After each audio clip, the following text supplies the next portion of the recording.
What's going on, Real Talk and Real Estate family? I'd like to welcome you to episode number 4. This is your boy, Corey the Money Man Smith.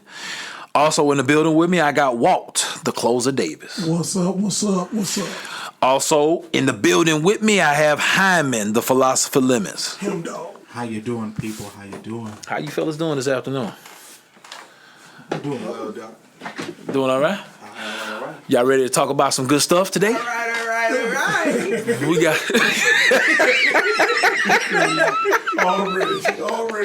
already started. Hey, man, it's good to start out with a good laugh, man. Laugh is good for the soul, I always heard. Hey, look, man, we got another good topic to talk about, and it's so good we're gonna make it a series. That's what we're gonna do. We're gonna talk about finances, and we're gonna talk about people's finances in order to purchase a home. In this number 1 series, what we're gonna talk about is debt. It's gonna be all about debt on series number 1. All right. Everybody lean back on that in case y'all wonder. If you wonder what happens when he said certain things, we do have gestures and postures that we make, and so we all kind of leaned back when we said debt because we in for a hell of a day. For a hell of a day. But you know what? My number 1 gripe is that you learn everything else in school, but they don't teach you about finances. Oh, that's for sure. Look, you came in right in on the right Oh spot man, there. it's a major problem, and it's a problem because you know what I'm saying people have to self-educate themselves on finances in order to figure out what to do with the money that they make. And the problem is a lot of people choose not to. Yeah. People's self-education when it comes to finances is, let me go talk to mom, dad, cousin, brother, whatever the case may be. And if they stuff jacked up, Yeah. they going to jack up everybody down the line. Right? Yeah. So, you know what I'm saying? What we hear is... Maybe. That's true.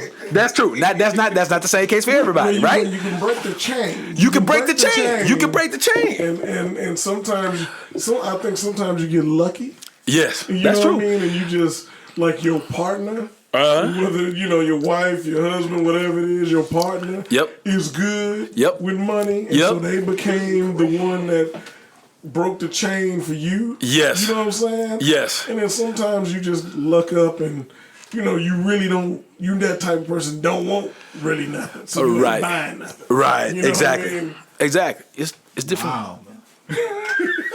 I know it's real talk. It's rare. It's rare that you come across somebody that don't want nothing. Real talk. Boy, when we out there, he just don't want to buy nothing. Just don't. Man, look, I done came across a couple. I had a client that, they was in good condition.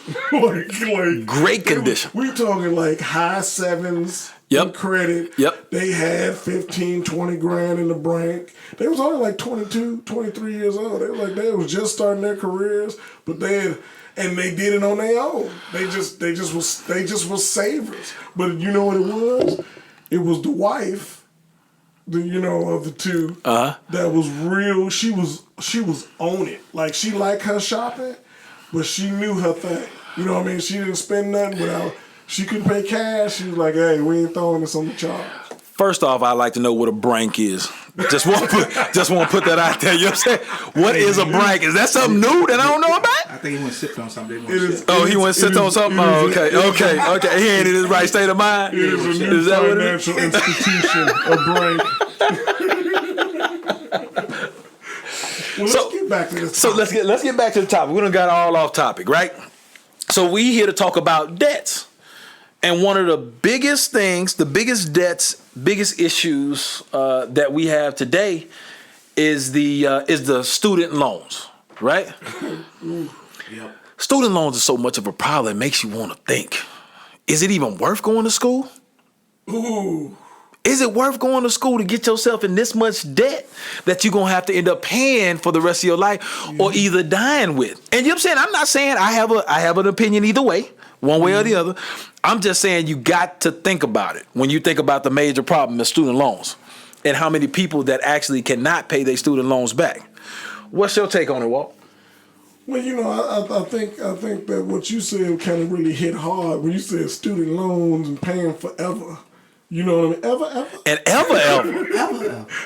But, I'm seeing a little bit of a change in it in regards to some of these guys is coming through and they doing the 2-year junior college and getting the basics out the way, and then going into, which helps because it's not as expensive to go to the junior college. You can pay that and work, in your community. I'm not telling nobody that's what they should be doing. I'm just saying I'm starting to see a trend of that a little bit more with at least the immediate people that I've been looking at and seeing in my communities.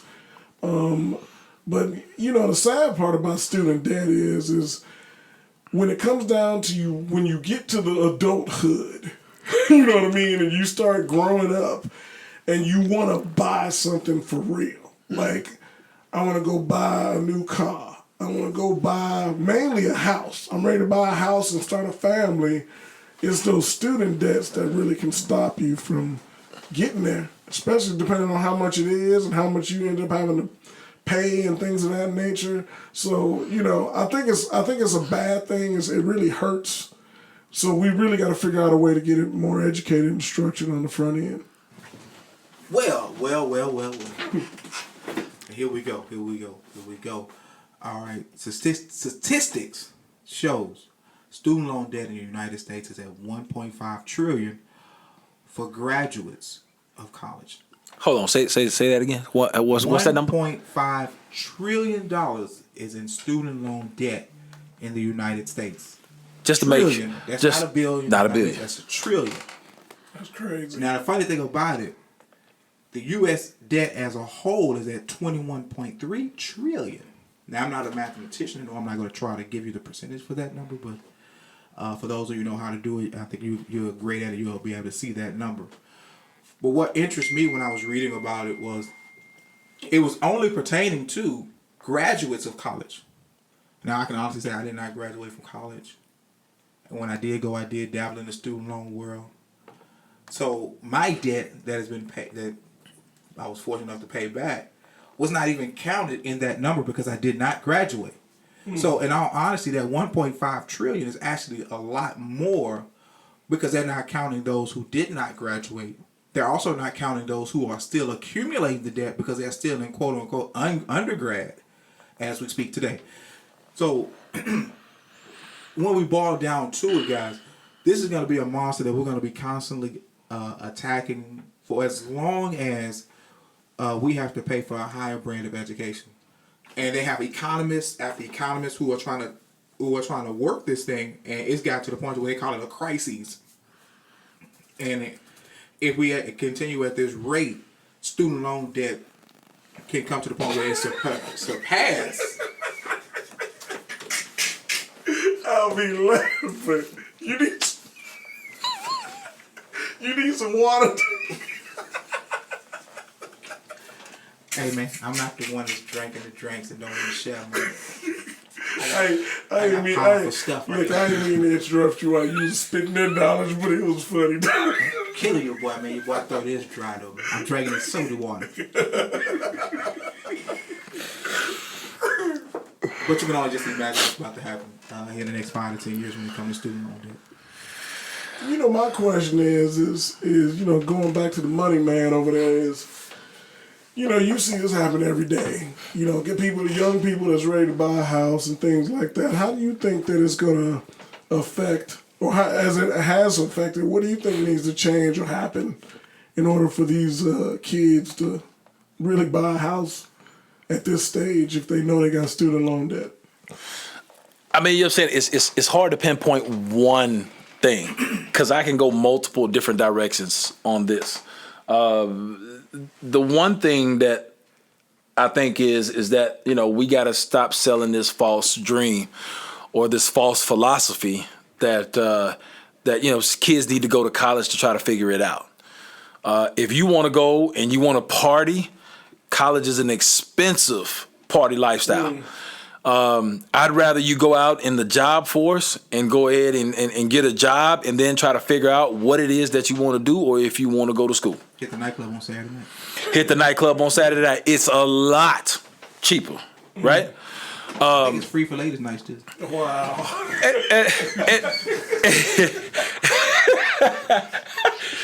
But the other thing is that it's a lot of kids out here that understand and already know what they want to do, and they don't necessarily have to rack up 4 years of student loan debt. They could easily go to a trade school and get a certification and go right into the field and save so much more money. Yeah.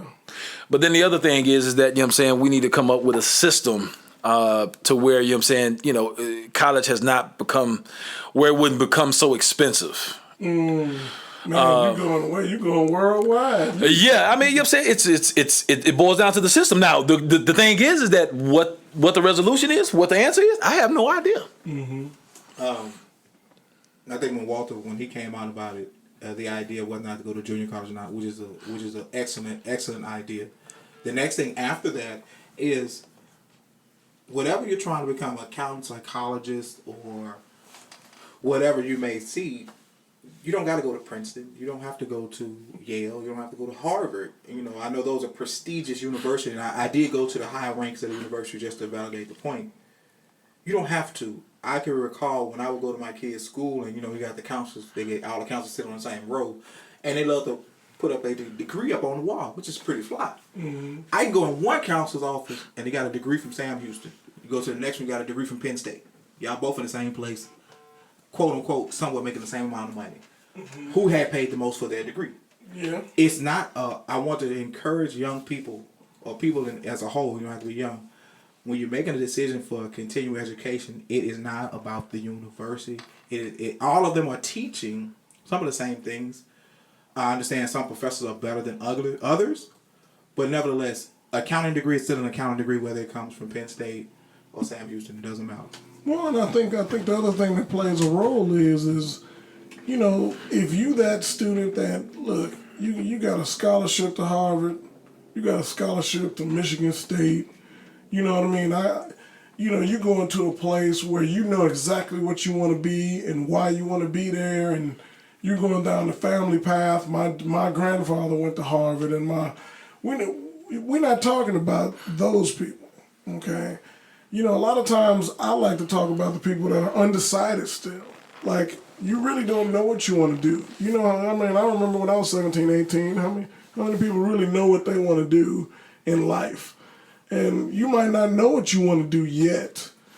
And so if that be the case, that's an expensive 2 years that can haunt you or hurt you for the next 10, 15 years. Is why not, okay, you know what? Let me go. I know a kid right now that I grew up with, one of my close friends.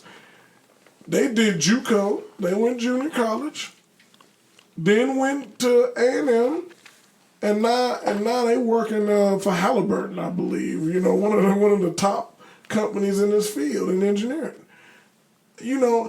Everybody has a route. He just bought him a new house. You know what I mean?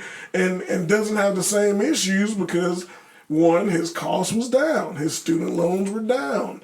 So it puts you in a better position, and that's what I think we don't discuss enough about when we're younger is how do we position ourselves to be more successful in the earlier parts of our adulthood versus the later parts. You know what I'm saying? Mm-hmm.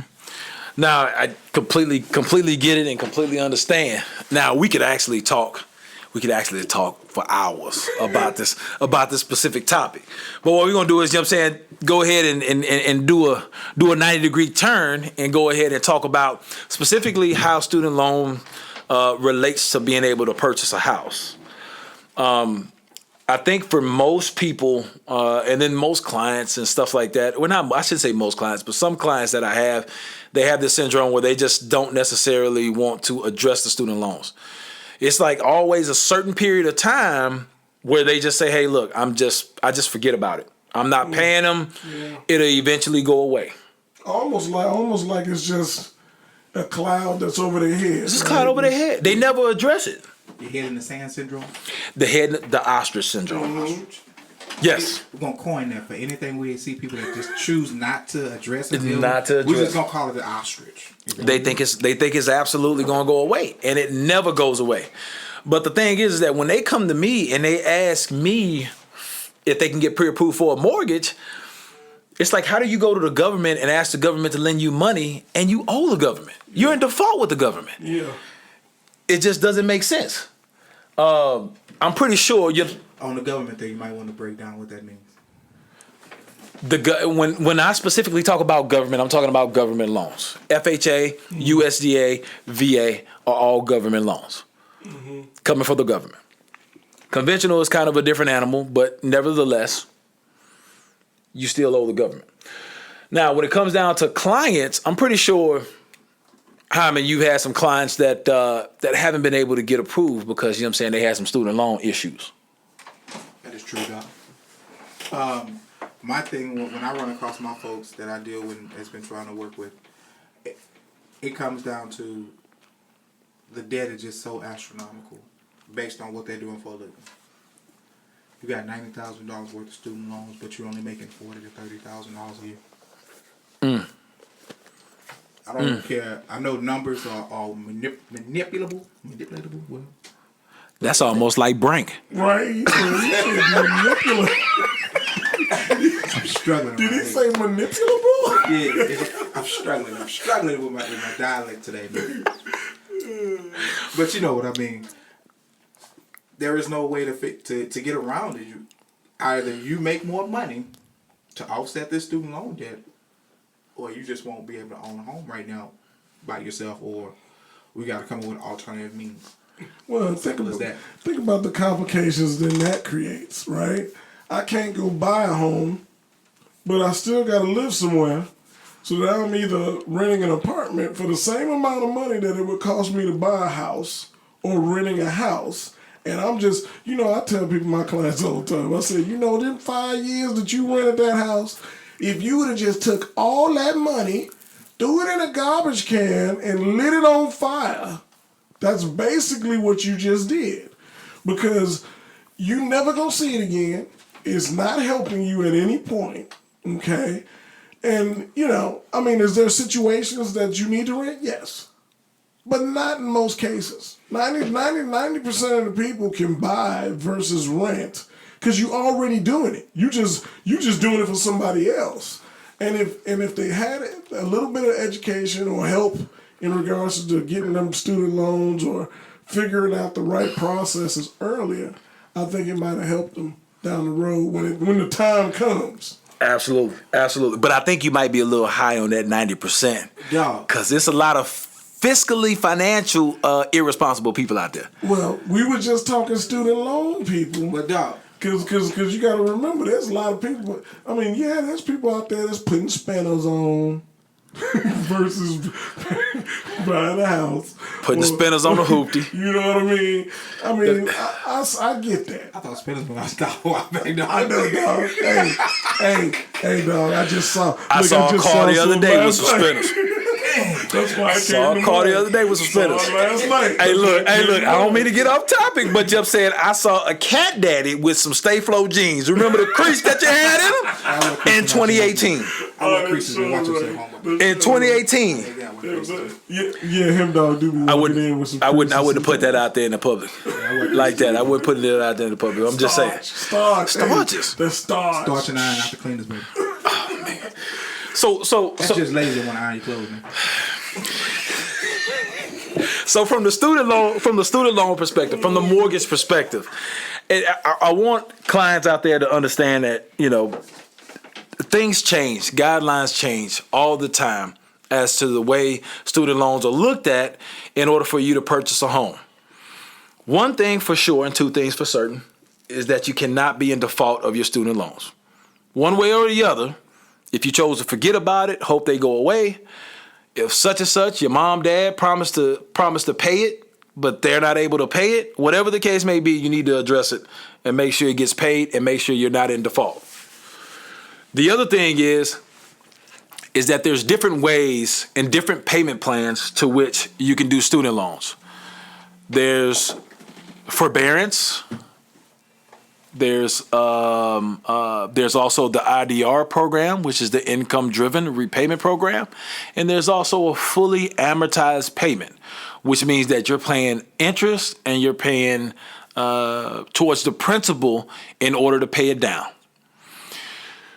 The other thing that's a big misconception is that if you're in school and you put it in forbearance or you defer your student loans, a lot of people don't understand that interest still accrues on that loan. So you're not putting yourself in a better position when you do get ready to graduate. When you do get ready to graduate, the amount of money that you took compared to how much you owe has almost doubled, if not tripled. So ideally, which not everybody is in this situation, ideally you want to try to start paying back those student loans before you actually get out of school. Because that way you don't have to pay back so much interest. If you wait the 4, 5, 6, 7 years until you get out of school, you living on those student loans is not going to be worth it. You're going to truly regret that at the end of the day. Now, Jaime, you had student loans. How did you treat your student loans when you got out of college? I was fortunate enough that it was only like $4,000, so a couple of payments here and there, and an income tax. That's it. That was it. Now, Walt, did you actually have student loans when you came out of college? Yes, sir. Yes, sir. I had some student loans. Yes, sir. And then, did you wait until you got out of college before you start paying them back? No, but of course, I'm a little bit older than most of y'all cats over here. So, you just got to put a focus to it. The reality of it is this: when it comes to student loans, is it has to be paid at some point. Period. Right. And it's about whether or not you can set up the rest of your life. Right. Because otherwise think about it like this. Some of these people going to schools $25,000 a year. That's $100,000 in student loans plus interest. Yes. After 4 years. Yes. And you ain't even bought nothing yet. You ain't even worked yet. Okay? Right. So, I was smarter. I did the JUCO thing. And, I tried to come out in a different way, knowing that I didn't know what I wanted to do, and then life happened for me, which that's the other side of it too, which is a whole nother animal. We'll talk about them debts on the next. Because life happens. But so it's important that we just like any other bill, being responsible. The sooner you can start to approach it, sets up the plan for the rest of the big stuff that you're gonna need to get later. So when you were speaking about the IDRs and the amortized and the other one I didn't catch, doesn't the amount of the loan play a big part in which one you really need to do?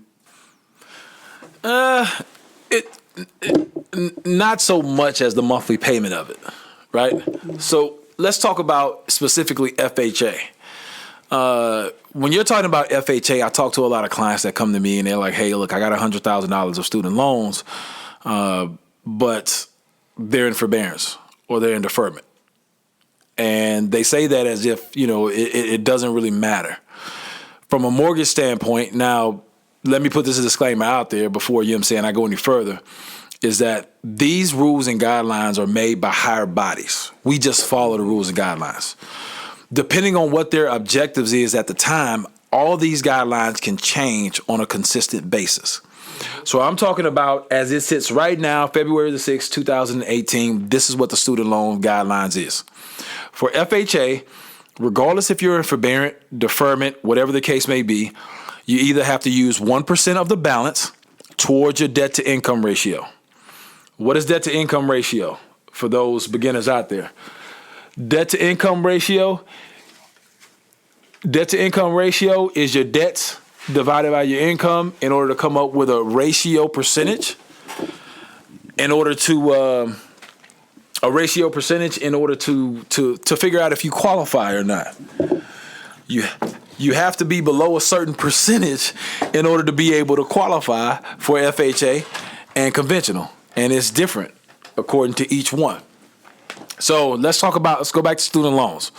Regardless if you're in deferment or forbearance or whatever the case may be, if you're talking about specifically FHA, we have to count 1% of the total balance that's reporting on your credit report, or we have to figure out what your fully amortized payment is and use one or the other. If you're talking about conventional, if you're in an IDR program and your payment is zero, we can actually use zero if we have documentation to prove that. If we do not, then it goes by calculation or it goes by 1%. It gets a little bit tricky because there's a lot more guidelines when it comes to conventional. But it's regardless of the fact, it's a major problem where student loan have to be addressed. And we have to calculate a payment regardless if you're in a position to pay them back or not. True. It's one of those things, Doc, that I understood how it works, but it gets real complicated when you're trying to explain that to a potential buyer that who's had their head in the sand for so many years, and this is the one thing that's actually preventing them from making that next step of what they really been wanting to do. And like I say, $90,000 at 1%, that's $900. That's a lot of money. Make it $30,000 a year. That's tough. Was that $2,800 a month? That's You're tough. only able to use like $1,600. That's 80% of your money right there, I think, huh? That's 80%. Something like that. And that's when you're looking at your spouse like, hey, look, your student loan debts is better than mine. So we're going to have to buy this. We're going to have to use all of your income and debt to try to buy this house. Because, you know what I'm saying, I'm holding us down. I'm the ball and chain right now. And then you go into what's now you're going to flip from conventional to FHA. Oh, yeah. But, every situation is a little bit different. It just depends. That's where you want to get with a mortgage professional to be able to look at the whole picture and then tell you what exactly that you need to do in order to be able to purchase a home. But one thing for sure is that you don't want to be an ostrich, put your head in the sand, and not worry about these student loan debts. Most definitely, Doc. So let's talk about another debt. I think we done beat the people up enough about student loans. Yeah, they probably sick of hearing about student loan because, you know what I'm saying, it hits home to a lot of people. Hey, man, that's what 70% of the people who actually try to go to school. Hey, man, when they say what the saying go, you know what I'm saying, a hit man gonna holler. Yeah. So we're gonna move on to the next thing, which is gonna hit some other people. Most definitely, Doc. Maybe the same group of people, but we're gonna talk about credit card debts.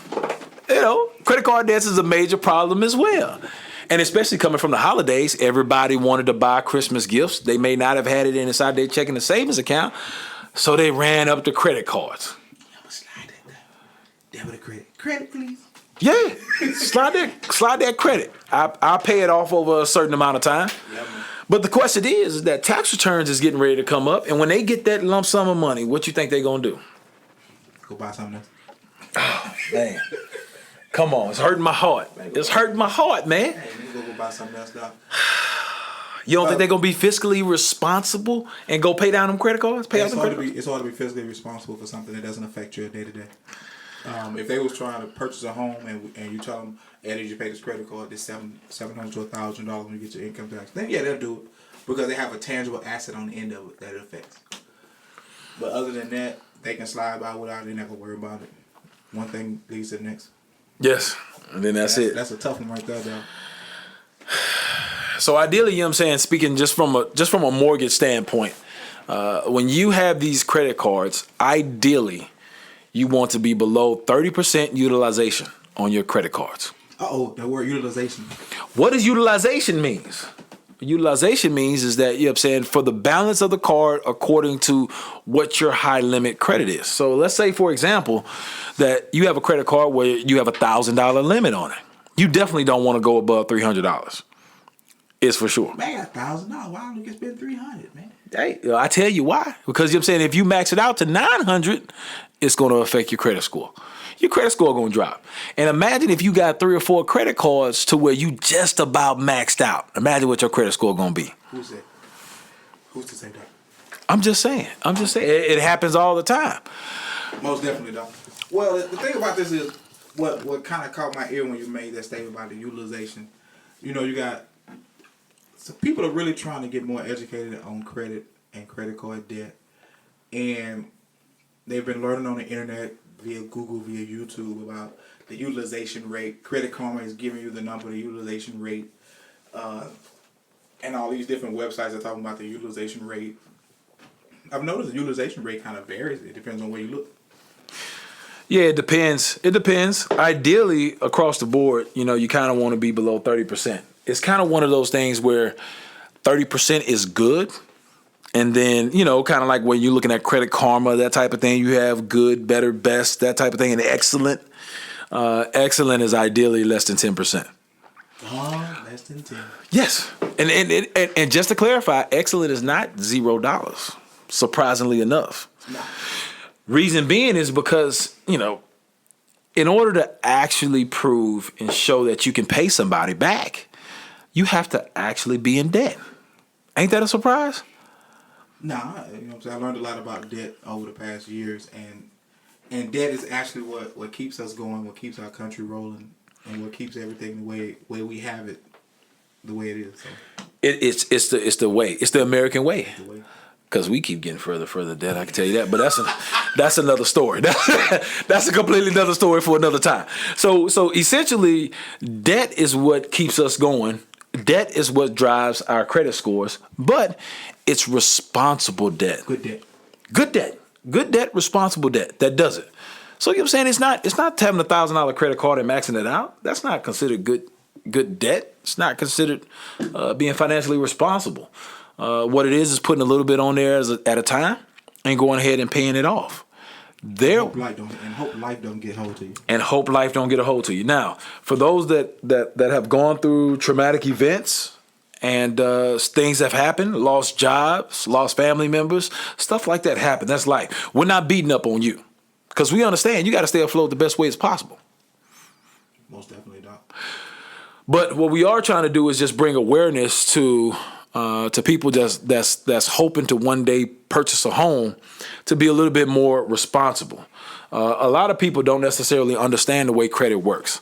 I know you ran into the clients that says, man, I pay cash everything. Oh my goodness, Doc. You do it. Oh, what's that old saying? It's better to have bad credit versus no credit. Yes. Those folks right there is like, okay, you don't have enough money to buy cash, so we need to establish some form of credit. And then it's just those folks are really actually just scared of credit because they're scared of how they can handle it themselves. They are. And then that's when it goes down to that earlier generation. The earlier generation has always told them, man, credit cards is the devil. Man, you got to be scared of credit cards. Don't touch credit cards. Don't get credit cards. Yeah. But the truth of the matter is that we need credit cards in order to make sure our credit scores are where they need to be in order to prove that we're going to pay somebody. True. That is so true, Doc. And you're trying to dispel something that Big Mama told her daughter, now their daughter's trying to tell you, and their son trying to tell you. And then a lot of times, you know, it happens like that because they live by completely different rules than what we live at now. Yes. In those times, it was good to pay cash for everything. It was excellent to have that because the system that they were using allowed for that to be that way. Yeah, but now, you know what I'm saying, it's completely different where we actually have to have credit cards. And especially when you talk about improving your credit score. You done had some falls, life has happened. Your credit score is low. Now you're trying to improve it. Man, it's gonna be difficult. It's gonna take forever without credit cards. Hell or high water, man, it's coming. And yes, you do have to be able to be. Now you have to be extra responsible. You have to be more disciplined because of the fact that you just can't spend the money the way you want to. So now you actually need more cash because now you're trying to monitor the credit card usage to keep the score, actually make the score move the way you want to. Try to do it right the first time, like the old folks say. Try to do it right the first time. So for those of you out there that aspire to purchase a home, just know that you need credit cards in your life. I understand it's a safe position to be in. I don't want no credit card because I don't want to owe nobody. I don't want to be in debt, whatever the case may be. But when it comes down to trying to purchase a house, you want to have your credit score as high as possible. So high.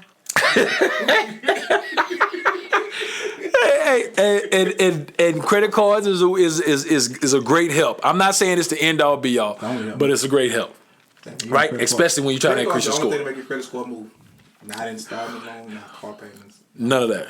Now, I will add one caveat to that is that if you don't pay anybody on time, then the credit cards doesn't help. Oh wow. If you have a credit card, you know what I'm saying, you don't pay it on time, you late, you know, and you have a late payment on your credit report, it doesn't help at all. Yeah. Your score be back down low. Be back down in the 400s. Oh. Back down in the 400s. Oh, man. All right, so now we done beat up on the credit card peoples. Now we're gonna talk about installment debt. Oh God, those are easy though. Those are easy. Those are some of the easiest debts because if you can get a payment of $50 and you can handle that and maintain that. You could, but you know what I'm saying easy ain't necessarily always responsible because sometimes people are late on installment debts as well. But the idea of an installment debt, it does not help you, but it does hurt you the most. It does. And so, for those of you who feel like, okay, if I go back in the day, go get that Cons account to help your credit score move, that doesn't work anymore. If you go get a Cons account, just enjoy the furniture that you got and just try to make the payment every month and try to get the payment as low as possible. So, in that regard, I think they give you what 24 to 36 months and your payment of $100. Don't tell them to add an extra year on there and make it 50. Yep. And make it easy on yourself. Oh, absolutely. And then you know what I'm saying, a lot of times when it comes down to buying a house, there's many different things that becomes a roadblock for people. But installment debt just doesn't seem to be one of them. No, right? it's not. And then just so you know, is that, you know what I'm saying, installment debt is not necessarily to rush to pay off installment debt before a revolving debt or credit card or whatever the case may be. Is definitely not, it's not the highest priority. Obviously, you know what I'm saying, you want to get to the credit card, try to pay that down as much as possible. Not only because it helps you out and it affects your score more, but just because of the fact of, you know, it's typically higher interest on a credit card than it is any installment debt that you get. Yes, I think installment is going to be set at what 7 to 10, whatever they set you at. Whatever, and that's if it's not 0%, you know, for a certain period of time. You know what I mean? You can't get any better than 0%. Nah, none at all. So we won't spend much time on installment debt because a lot of people have installment debt on it. I mean, the bottom line to take away from that is just pay your installment debts on time. That's all. That's it. Now, but the big problem is, and I think it's just as big as student loans, is auto loans. Yes, they are getting just as, if they're not as ridiculous, they're getting just as ridiculous. Oh man. I had to have that 2003 Corolla that I'm paying $700 a month for. You think that's financially responsible? No, man, because that 2003 Corolla is depreciating every time you get in it, every mile that turns on the odometer. We have got to do a better job of understanding how a auto financing deal really, really works. I know there'll come a point where you just need a car and they're there just to give you one. I get it. I truly do. At some point, I know we care about, all I gotta do is pay $400 for this car. I mean, that's great. But when you get that car, you gotta pay $400 for it, and the principal and interest payment after they run all the numbers, it's gonna be $15,000, but the car only worth about $4,000 by the time you get to the end of it. And you come in and try to get the loan and you say, okay, well, it's $400 payment, you owe $14,000. You already don't make a whole lot of money. You already strapped. That car payment is eating up so much that we can't. How we get you out of that, so we can get some of that money back out the car payment and put you in another vehicle, regardless. That's less payment. That won't go so far into DTI, and it just is astronomically almost impossible to do so. That's really hurting a lot of things. Oh man, it 100% is, and I understand that you need a car, you need to be able to get around in something, but I think it's a major problem in America when, you know, people are going to these on the side of the street car lots that's out of a house or rinky dink or whatever the case may be, and they're telling you, hey, look, we can get you in a car for $500, we can get you in a car for $400. Or $100, or no money down, or whatever the case may be. But then they're slapping you over the face with these 18, 19, 20% auto loans. Then you end up making these high car payments, and from the second that you drive that car off the lot, you are upside down. Upside down. Heaven forbids you leave the parking lot and get into an accident. They're not going to say, oh, well, Mr. Driver, we'll just take that loan back. We'll completely wash away that loan. Oh, no. Oh, no, they want their $17,000. They want their $17,000. So insurance tell you what the car is going to work now. Yes. And guess what they going to do? They going to hand it back. Yeah. Say, hey, look, man, y'all can have this car back. Or you can go to the record place and go pick it up if you choose to, but I'm not going to pay you another quarter. True. So then that ends up on your credit report. And when it ends up on your credit report, your score is going to do what? It's going to tank down. It's going to tank down faster than anything I've ever seen in my life. Most definitely, Doc. We try to bring solutions to these different problems that we actually bring on the show. And I've thought about this because we've talked about this before. The solution to the bad auto loan is really, really understanding that number one, the car you're getting, figure out actually how much it's worth. Then you ask the question, okay, how much finance charge are you charging me to buy this car? If this car is worth, sticker say, if we're talking about the buy here, pay here, the corner lot, folks, if the sticker price on this car say $7,000, all right, how much more you charge me in finance charge? Oh, $5,000. Okay, they charge you 5 on 7, that's 12. Right? So you go look up the car is actually going to work, go hit the Kelly Blue Books, the Carfax, whatever you want to look at, and you look at the car's value. And don't just say, well, they ask you how many miles on it. So the car actually had maybe 70,000, which ain't bad. All right, so when you drive, add an extra 30,000 to it. At 100,000 miles, how much this car is worth? And that's in about a couple of years. You're going to do 30 to 40,000 miles on the car. And if the car does not come anywhere near what that finance charge says, you don't buy it. It's not a solid deal for you in the long run, because once you get it, that's $12,000, and you put your miles on it after the miles have been put on there. It's done. You're already upside down. Somebody's going to come and take it from you if you need to refinance it. Credit union, bank, Big Mama not going to come in and try to get you out the car because they just can't afford to do it. Absolutely. So that's my suggestion going forward, guys. Ask that one question. About right, they're going to tell you how much they're going to charge. $4,000, $5,000, $6,000. You can tell me $6,000 to finance a $7,000 car. That's what almost the majority of the car in finance. If they hit you with that, you tell them thank you, I'll talk to you later, and run away from that place and do never ever ever come back and come up with another solution, because you may think you're in dire straits at that moment, but before you went to that lot, you still didn't have a car. You can go to another lot or go somewhere else and find a car that's more suitable for your situation and suitable for you right now, as well as going into the future. It's as simple as that.